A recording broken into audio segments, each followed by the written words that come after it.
Hello, আমি তোমাদের সাথে কিছু ইনসিডেন্ট শেয়ার করব। এখনের কিছু মানুষজন আমাদেরকে জেনজি বলে, এবং জেনজিটা কোনো ভালোভাবে বলে না, ওরা খুব খারাপভাবে বলে।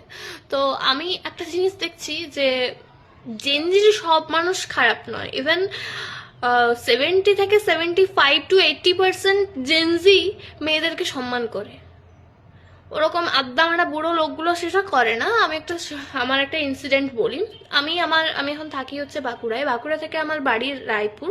আমি 4টের বাসটাতে গিয়েছিলাম। আমার বাড়ি যেতে 2 ঘন্টা সময় লাগে, 2 থেকে আড়াই ঘন্টা সময় লাগে। তো আমার কলেজের কিছু কাজ থাকে, তো এইসব কারণে আমি লেট করে ফেলি। আমি বেশিরভাগ টাইমে 4টের বাসটাতে যাই। আর ওটাই যেহেতু লাস্ট বাস, প্রচুর ভিড় হয়, তো আমি যেহেতু বাস স্ট্যান্ড চলে যাই, যেহেতু সিট পাবো একটা, যাই।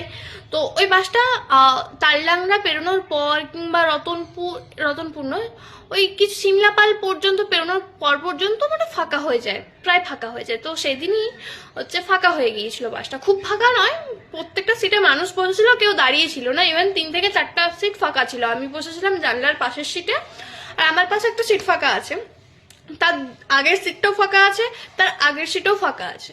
তো আমার পাশে যে আমার অপোজিটের যে একটা ভদ্র নয়, অভদ্র বয়স্ক মানুষ বসেছিলেন, তারা খুব চুলকানি উঠেছে।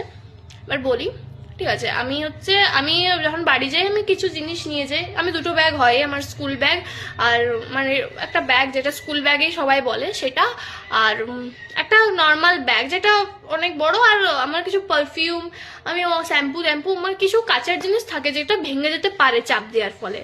এবার সেই হিসাবে আমার ব্যাগে সবকিছুই ছিল। একটা অভদ্র ওই বয়স্ক লোকটা এসছে, এসে পর আমাকে বলছে, আমি ব্যাগটা দেখেছি যেহেতু আমার পাশের সিটটা ফাঁকা আছে, যতক্ষণ মানুষ বসেছিল আমি ব্যাগটা অ্যাডজাস্ট করে নিচে কোলে রেখে দিয়েছিলাম।